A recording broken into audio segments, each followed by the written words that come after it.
हमें कभी भी किसी की बुराई क्यों नहीं करनी चाहिए, मैं इस घटना के माध्यम से आपको बताता हूँ। एक बार एक राजा ने ब्राह्मणों को भोजन के लिए निमंत्रण दिया।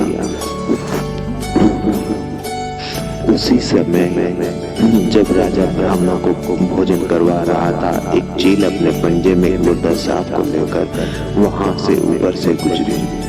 उसी समय उस मुर्दा सांप के मुंह से कुछ बूंदें जहर के खाने में गिर गई, जिसका किसी को भी कुछ नहीं पता था। फलस्वरूप जहरीला खाना खाने से ब्राह्मणों की मृत्यु हो गई। जब राजा को सच्चाई का पता लगा तो उसे बहुत दुख हुआ। अब यमराज और चित्रगुप्त के लिए यह फैसला करना मुश्किल हो गया कि इस पाप कर्म का फल किसके खाते में जाएगा।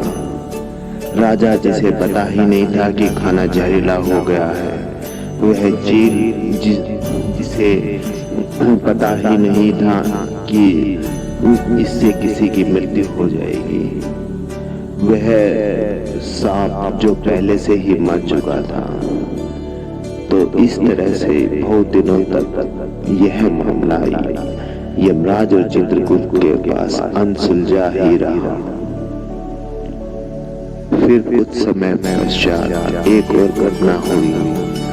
कुछ ब्राह्मण लोग राजा से मिलने के लिए उनके राज्य में आए, जैसा कि अक्सर होता ही था, क्योंकि राजा ज्ञानी और विद्वान ब्राह्मणों को अपने पास निमंत्रण देके बुलाता था।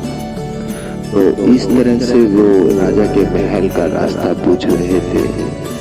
उन्होंने किसी महिला से महल का रास्ता पूछा, तो उस महिला ने महल का रास्ता तो बता दिया, पर रास्ता बताने के साथ साथ ब्राह्मणों से यह भी कह दिया कि भाई, वह राजा जिसका तुम रास्ता पूछ रहे हो, वह तो ब्राह्मणों को खाने में जहर देकर मार देता है।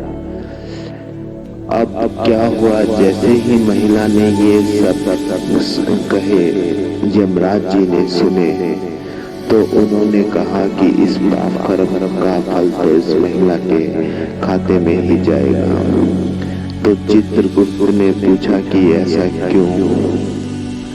तो यमराज जी ने कहा कि उस ब्राह्मण की हत्या में उस महिला की कोई भूमिका तो नहीं है, यह सत्य है, परंतु देखो, जब कोई व्यक्ति पाप करता है तो उसमें वह आनंद लेता है, पर उस ब्राह्मण की हत्या में न राजा ने आनंद लिया, न मरे हुए सांप ने, न खाना बनाने वाले ने, न चील ने।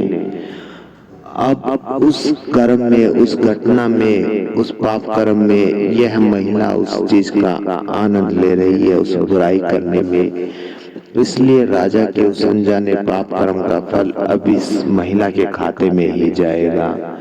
बस इसी घटना के तहत जब कोई व्यक्ति किसी की बुराई करता है, दूसरे के पाप कर्म का बखान करता है, तब उस व्यक्ति के पापों का हिस्सा उस बुराई करने वाले के खाते में भी चला जाता है।